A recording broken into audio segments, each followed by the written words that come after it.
Good morning. I'm Wolf from Healing Wolf Coaching, here to laugh with you through the journey of recovery. Let's take a deep breath in through the nose. We're going to laugh it out.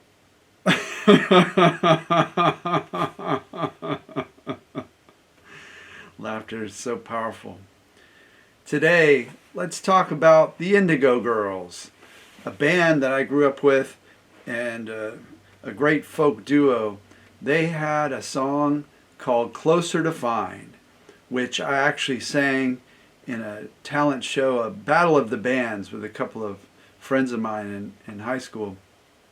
And it was a very folky song to sing and to perform in a battle of the bands, which feels like we should have been playing Metallica or Nirvana or something heavy, Pearl Jam, something to really roar. And we lost the battle of the bands playing Closer to Find. But Closer to Find is such a great song for a recovery from anxiety or chronic pain or any kind of neuroplastic condition where your brain has a memory, it has a loop, and it's sending you protective sensations to keep you safe and make sure you survive. Closer to Find. Are we ever completely fine? The question comes up. People ask, how are you? You say, I'm fine. Are we ever completely fine? Good question, right? There's a spectrum. There's no such thing as perfection, and we know this, and yet there are times when we feel really good, and there are times we feel really bad, and in between that, we might have a hangnail, we may have stubbed our toe, we may be having some emotional stuff go on, we may have some sadness related to relationships in our life, we may have some uncertainties, some mysteries. So I'm making the case that Indigo Girls' song Closer to Find is a great way to look at it. That in our life and in our recovery journey, we're only moving closer to find. We're not expecting to get completely fine because we're human beings. We have responsive systems. We eat something and maybe it gurgles a little. Maybe we have gas. Maybe it's a really wonderful meal that we get a little gastric upset somehow. We're never completely fine, but in our body we have these sensations that feel like they're not fine, but we're closer to fine when we know that we're okay, that those sensations are not a real threat, that we're living our lives, that we're relatively healthy, and we're moving towards this balancing, and not towards, we're actually in it, we're in this balancing where we're moving closer to fine. And so back to the Indigo Girls song. It starts out, let me see if I can pull up the lyrics in my mind.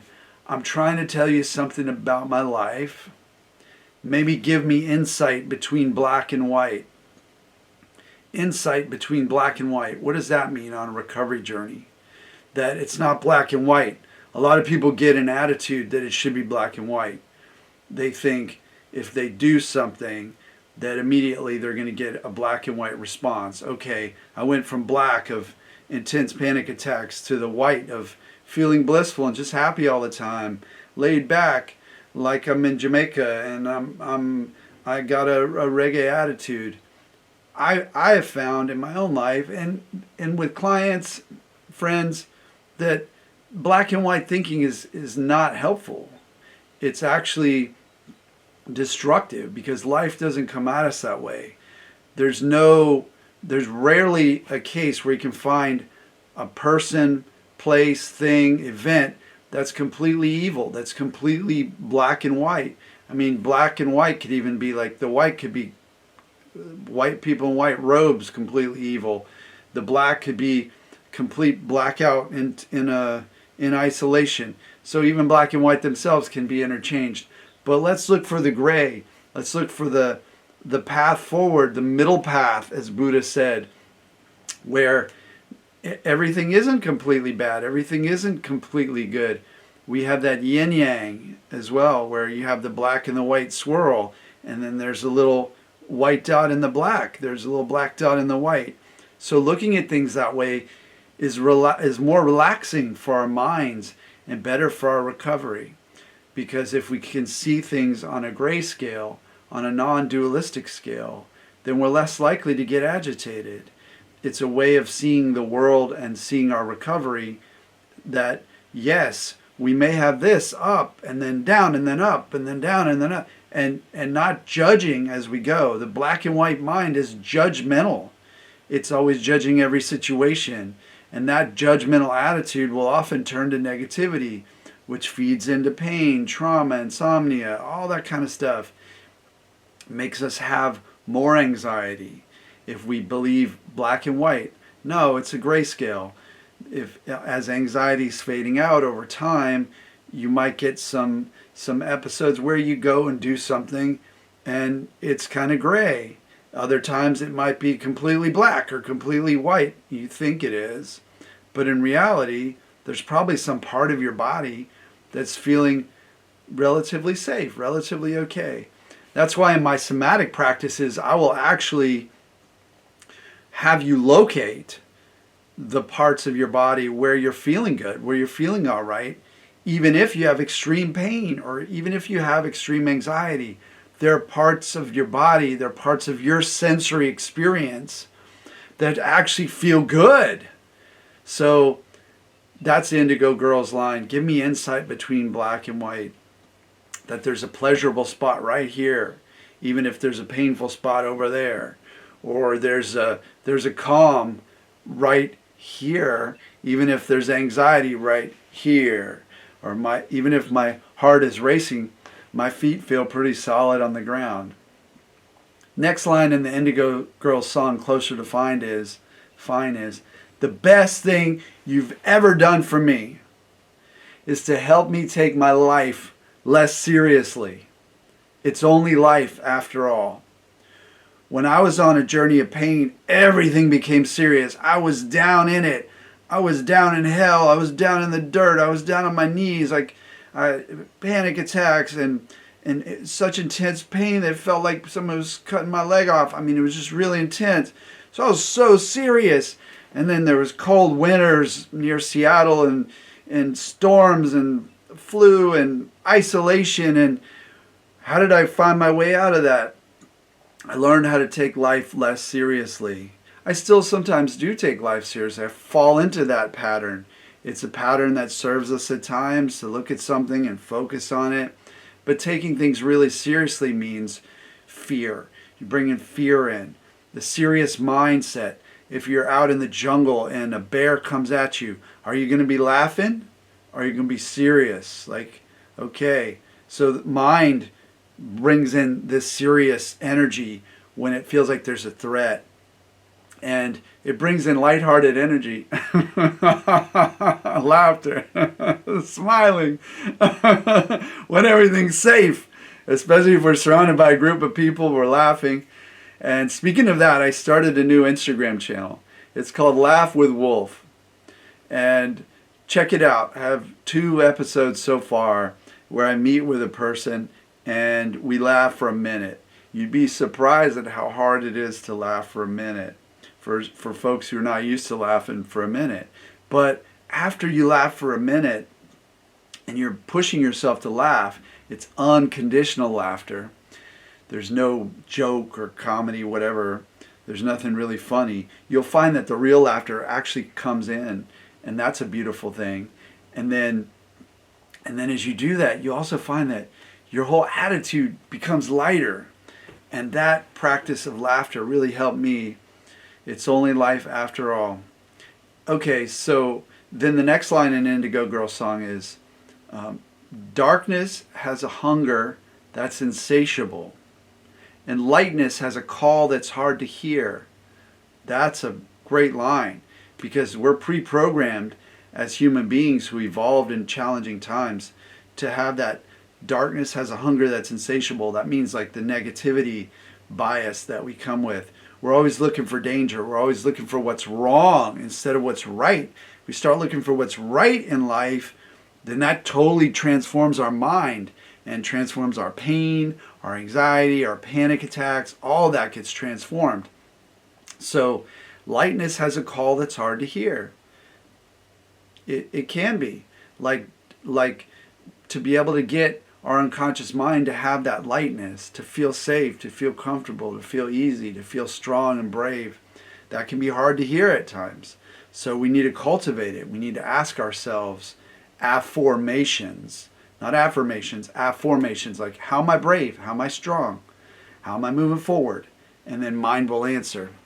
So next line in that song, Closer to Find by the Indigo Girls, is I wrap my fear around me like a blanket. Wow.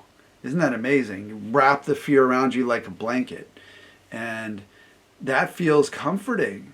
Like the fear can actually be comforting. How do you get to that place?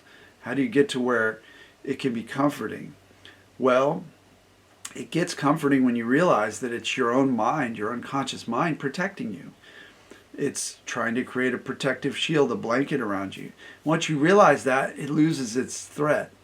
It might feel uncomfortable at first as you're moving through these transitions, but when that fear comes on and you say, oh, I know that you're just trying to help me, you're just trying to keep me alive so that I'll survive, then it defuses it. It takes the sting out of it. It's like putting baking soda on a bee sting or a yellow fly bite or whatever. It just pulls the sting right out of it. So I wrap my fear of how does it go? Indigo Girls. I wrap my fear around me like a blanket. Next line is, I sail my ship of safety till I sank it. What is that? What is that trying to say? You sail your ship of safety till you sink it. What happens when you sink that ship? It means you feel safe enough. You sail that ship of safety, that when you sink that ship, you don't need the ship anymore. You could swim to shore. You sink it. You no longer need to be saying to yourself, I'm safe, or be reinforcing that you're safe, because you just get it. It becomes habitual. So that's the Indigo Girls, Closer to Find. And, last line, I sailed my ship of safety till I sank it. I'm crawling on your shores. There's even more to this. There's even more lyrics in this song, and it's amazing. So go check it out. It just came on shuffle today on my old iPod, and I heard that, and I said, wow, I gotta talk about this with the Mindbody community, with folks who are recovering from all these conditions like chronic pain, anxiety, trauma, insomnia, gastritis, irritable bowel, chronic fatigue, arrhythmia, POTS, all this stuff, fibromyalgia, all these kind of labels for neuroplastic conditions. So let's use the analysis of this song to move ourselves closer to Find. Let me know in the comments how you are moving closer to Find and how I can help you move closer to Find. Please subscribe and give me a thumbs up and a heart. Help a wolf out on his mission to bring light and bring wisdom to a journey that took me years of my life, and I went so deep that I felt like everything I learned shouldn't just be tucked away, that I should bring it out and talk about it and be a part of the community that helped me recover. I also work as a one-on-one transformational coach using techniques like rapid resolution therapy and principles from a lot of different modalities. So if you'd like to work with me, head over to healingwolfcoaching.com and click the consult link, free consult, and we'll talk about it. You'll tell me what's going on with you, and I'll formulate a strategy and a plan to move you forward, to accelerate your recovery. So you won't have to stay in it as long as I did, because I'm going to be guiding you through the jungle. Have a magical day. Go listen to that song, Indigo Girls, Closer to Find. I hope you enjoy it, and I hope you have a wonderful week. I'll see you again soon.